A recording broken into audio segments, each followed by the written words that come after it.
Hey everybody, welcome to the Fandom Entertainment Review of Dark Phoenix. And look who's back! It's Hello. Roth Cornet And Dan Murrell. Roth, I'm so happy to have you here, and I know everybody out there is happy to have you back here next to me reviewing movies. And what a movie What to a have movie. a great comeback. Yes, what a movie to come back to. Well, I've missed all of you, and Dan, man, I've been loving your reviews. This is the rise of Dark Sansa, is what I'm now calling. So what I am now calling this movie. This has been, I don't want to say highly anticipated, but certainly highly awaited, talked about, unpacked previous to its release. It's coming out this weekend. What did you think? Oh boy. Yeah. There's a big question. Lot. That is a loaded question. There's a lot going on with this movie. I didn't like it very much. I do know that.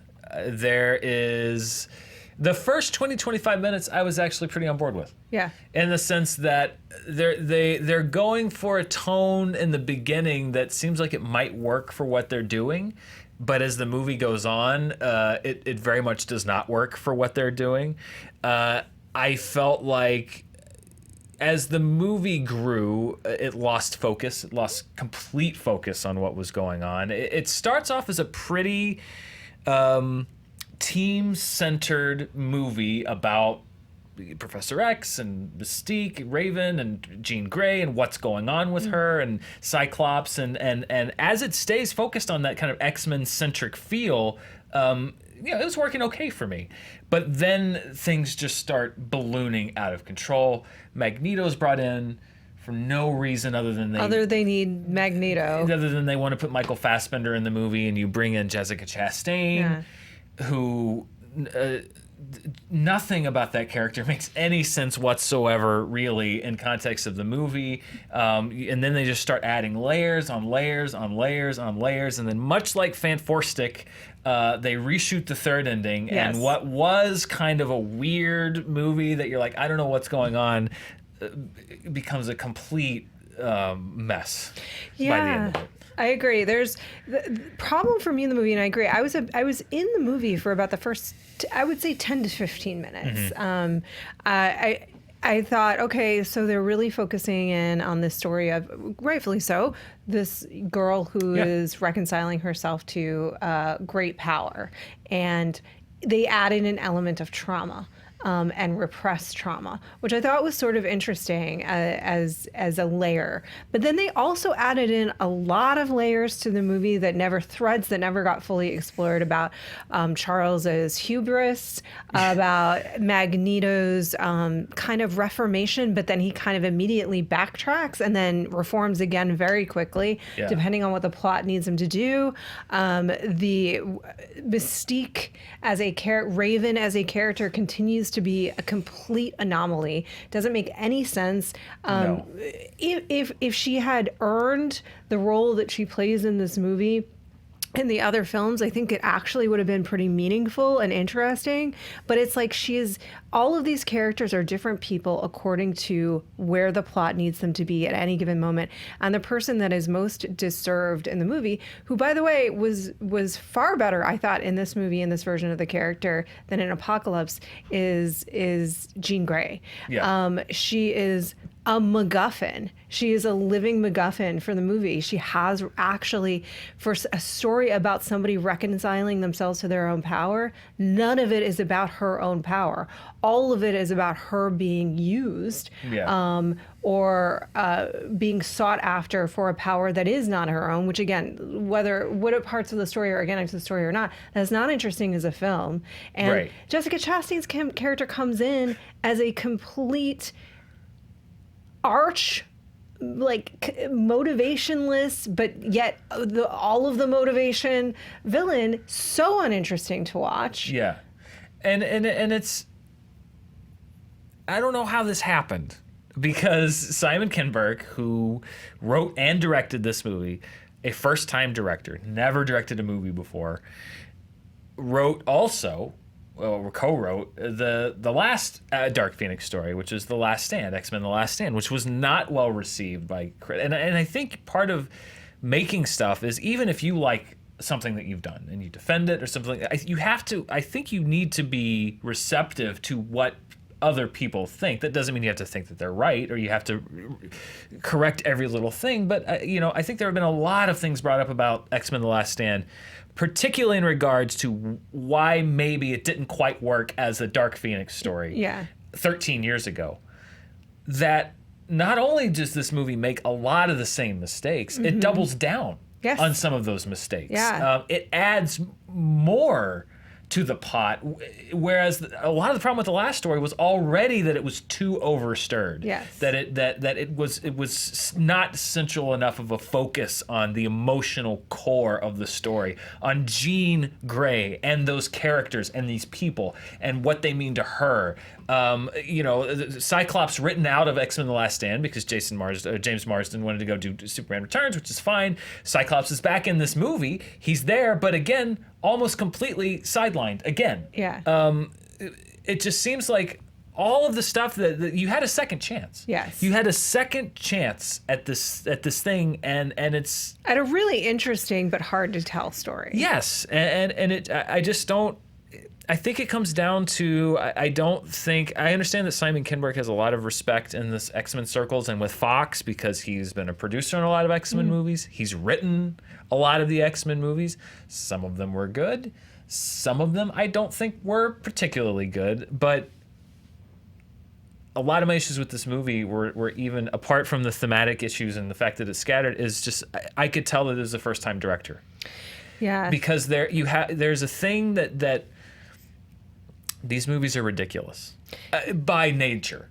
They're people should look silly doing these things. Do you mean actors standing like this for 10 straight minutes of a sequence? A man in a bat suit is in daylight, broad daylight, ridiculous. Superman is ridiculous. Just the visuals of those things in a vacuum are ridiculous. And what you need is somebody at the helm that can make these things look not ridiculous. That's why the better X-Men movies are good, and why the better Batman movies are good, and why the Marvel movies and Superman movies that work are good is because you take these cartoons and you make them, you give them weight, you make them look cool, or you make them affecting, and they look silly. And I think it's partly because Simon Kinberg, maybe as a director, doesn't know how to not make these things look silly. As you're mentioning, when you have two mutants that are having a battle and it's two actors standing there doing this for a long time, too long.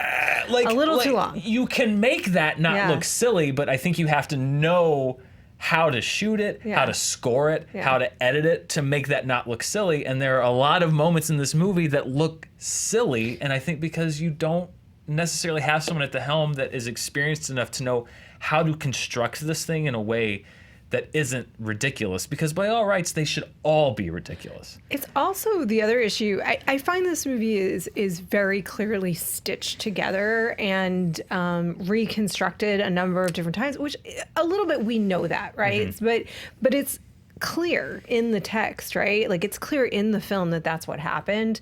But it also is at the same time, disappointingly, not enough of a train wreck, and I am intending that.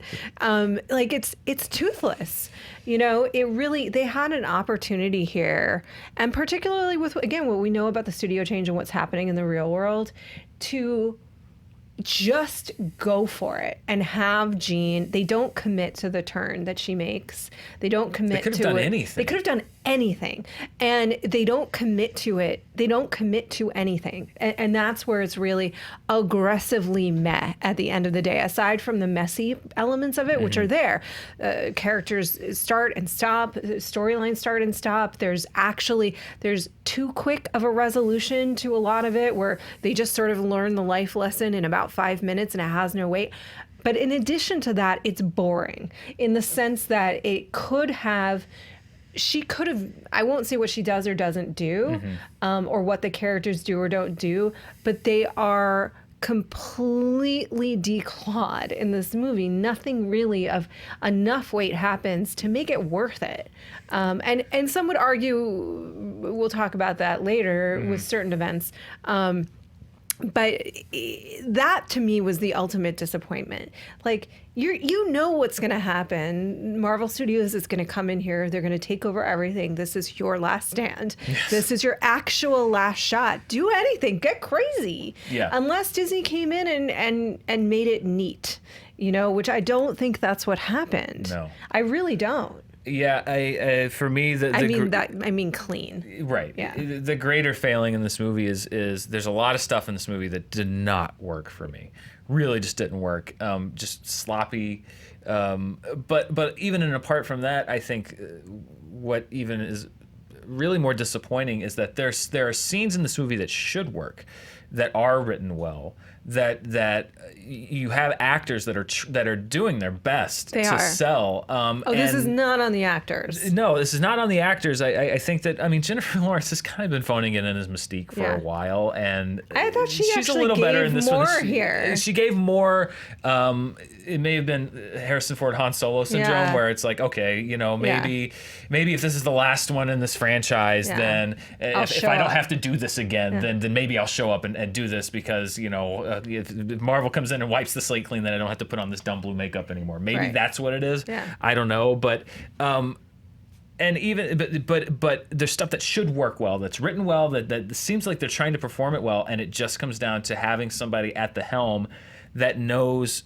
The movie is, I think 90% of the movie, the scenes in this movie have an underscore underneath them, and I remember thinking in my head, like, who wrote this Hans Zimmer ripoff music? It was Hans Zimmer. Yeah. But the editor of this movie is Christopher Nolan's editor. The editor of this movie edited The Dark Knight and Dunkirk and Inception. It's not like they're testing out this apprentice editor that's never done anything. I think it really comes down to, and I understand that everyone has a different skill set, but Simon Kinberg as a director, to me, did not show an understanding of knowing how to tempo, pace, letting a scene breathe, when to slow a movie down, when to allow a scene to play out without a score underneath telling you how to feel, or underscoring that it might be slow now, but we're going to build up the urgency because something is about to happen. Like, for a movie to really have impact, you have to know, as the person in charge, the tempo and the pace and the tone, where to edit. Where to edit, where to tell your editor to focus or to give notes, and I just didn't feel that in this movie. It felt obligatory.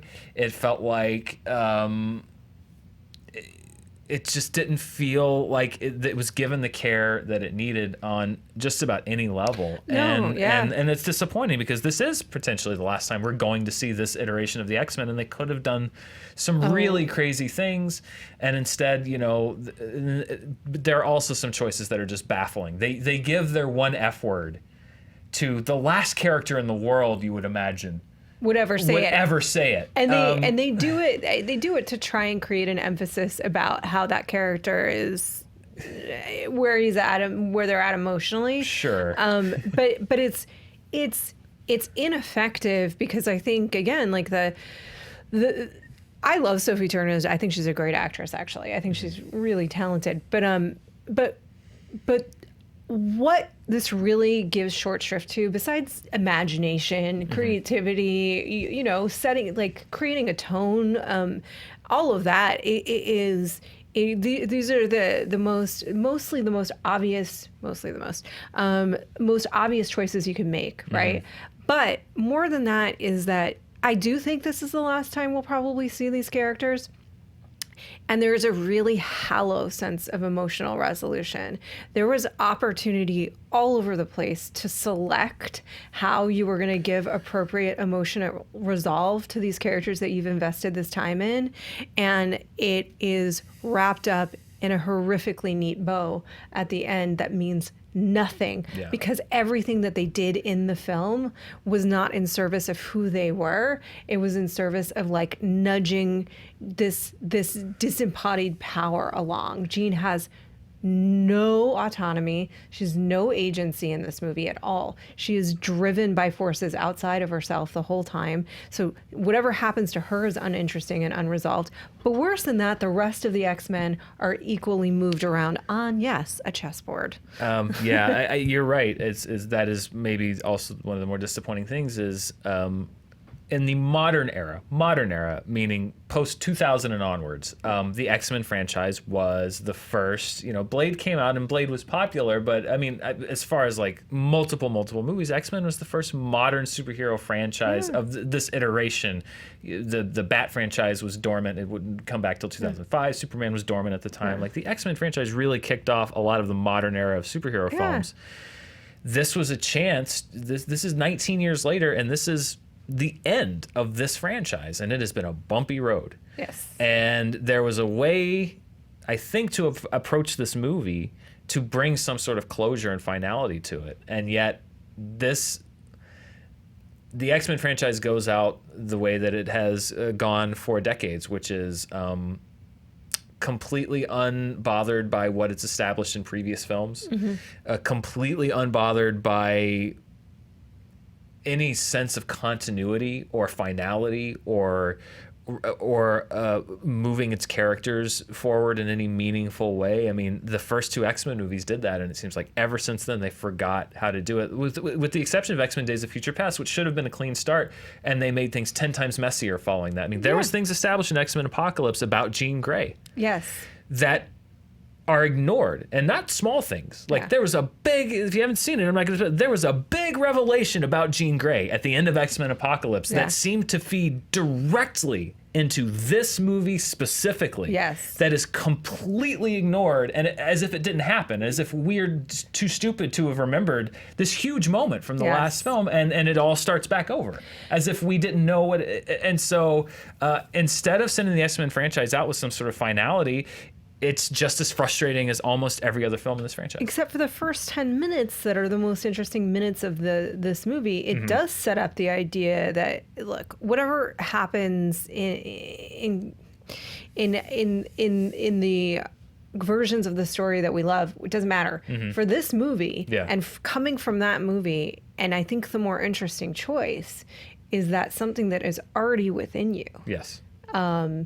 Is growing beyond what you know how to handle, and it's because of your own actions and your own sense of trauma and self-hate. Those are really interesting themes to explore for a human being, and then to remove that as the ultimate driver. And yet at the same time, why did you set it up then? Right. Why do you set Jean up as this thing that has this power that's beyond her control if that's not actually what then happens? You have it's not so much like, oh, I love the cartoon and they did the Dark Phoenix, right, and the Phoenix Saga, right. I mean, they did, but apart from that, it's not holding it to that standard. It's holding it to this franchise's own standard of, you set up things about this character very specifically, and then you disregarded your own setup to then bring in a second thing. But like, this other way was much more interesting, but this is the easier way, so you're just going the easier way. I don't know. Some people may like this movie. I found it to be really disappointing. I thought it was a disappointing end to this franchise. I guess it underscores why maybe the X-Men need to go away for a while and come they back need to be on a break. Fresh. But if I'm going to put this at anyone's feet, I mean, it's Simon Kinberg wrote it, Simon Kinberg directed it, and it just didn't feel like it had a shot, really. Other than outside of the first 20-25 minutes, it just ballooned and went off the rails. And again, no pun intended, or maybe pun intended. But just almost a total miss for me. Same, and it's and again, it's not because everybody is showing up to do their work, and there's a lot of great work. I really believe that, like individual pieces that have come together in this movie, but the sum does not equal the parts even remotely. No. And it's because I put it down to lack of commitment. That's what and the lack of the will to power, maybe to make bold choices and to stick with them. The movie starts and stops a ton. So X-Men goes out with a whimper. And it's the most interesting part of our screening was the alarm that went off in the theater. Here's the thing. There's a fire alarm going off in the last 25 minutes of the movie.